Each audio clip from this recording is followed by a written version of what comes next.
Сәлем достар, біз бүгін сіздермен диванға арналған әдемі бантик жастықшасын тігетін боламыз. Видеоны соңына дейін көріңіздер, міндетті түрде каналыма тіркеліп, лайк қойып, қоңырауды басуды ұмытпаңыздар. Біз онда бастаймыз. Бізге ол үшін велюр матасы керек болады.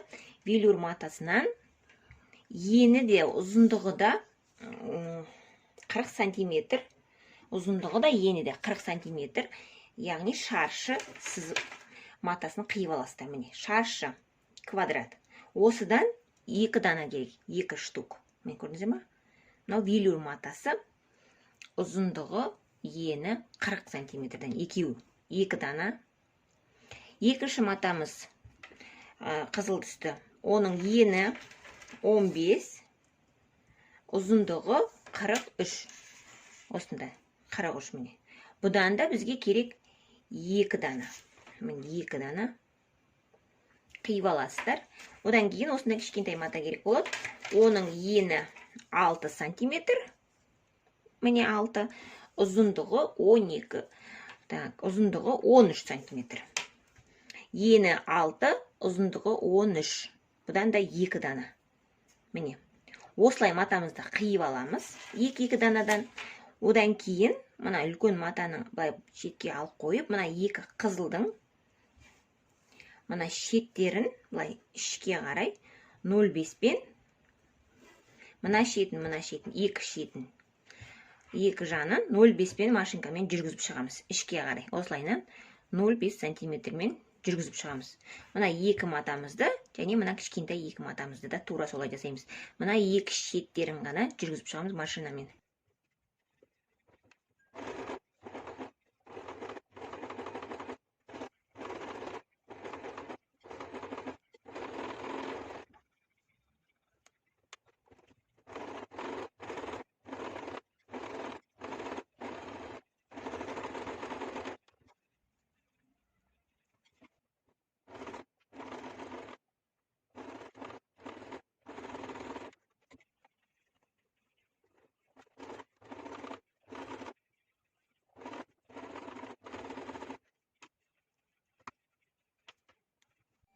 Міне, маталарымыздың шеттерін тігіп болдық. Енді матамызды ортасынан бүктеп, осылай тура ортасынан бүктейсіздер де, мына жерге белгі қойып аласыздар.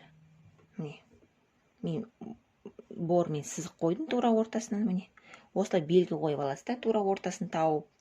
Енді сол бойынша біз қазір мына жерде сборка жасаймыз. Осылайдан. Осылай жинастырып, әдемілеп осылай сборка жасаймыз.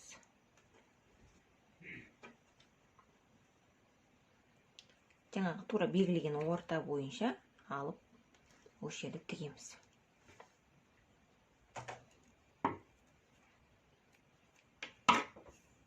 Осылай тігіп аласыздар.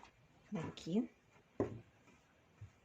аударған кезде осылай болады. Енді мына жаңағы кішкентай матамызды алып, осының үстіне осылай қоямыз. Бантигімізге қойып,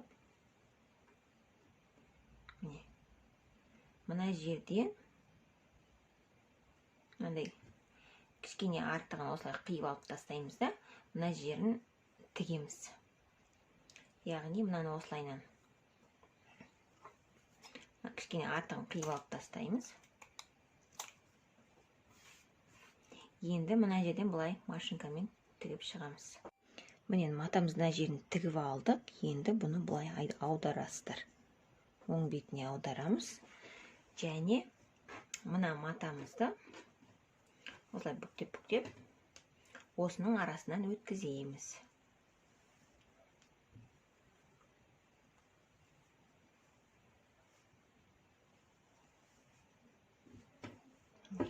Арасынан өткізесіздер. Сонда осылай бізде бантигіміз дайын болады.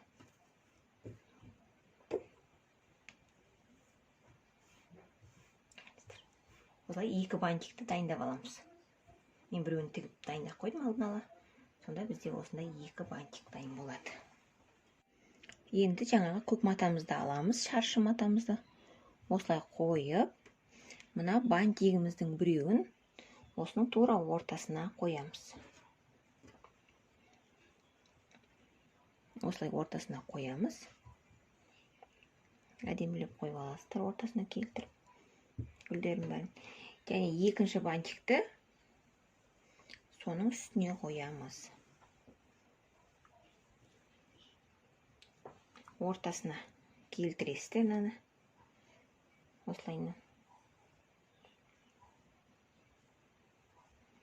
Осылай келтіріп,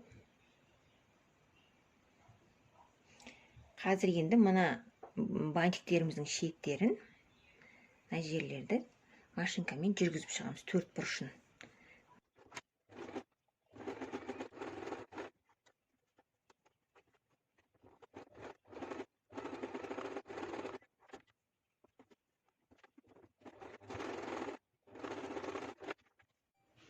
Міне қараңыздар, 4 бұрышын тігіп алдым.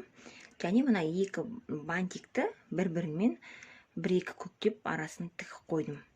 Ары-бері қозғалмау үшін.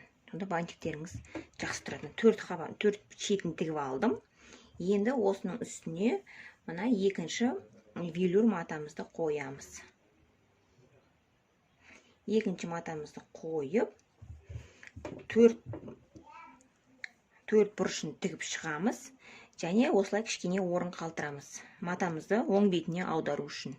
Оң бетіне аударып, мақта или синтефон салу үшін осы жерден кішкене осылай орын қалтырасыздар. Қалған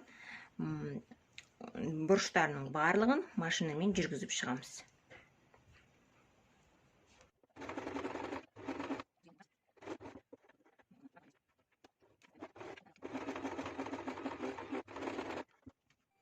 Міне тігіп болдық. Енді мына жерден матамызды ішін сыртына аударамыз.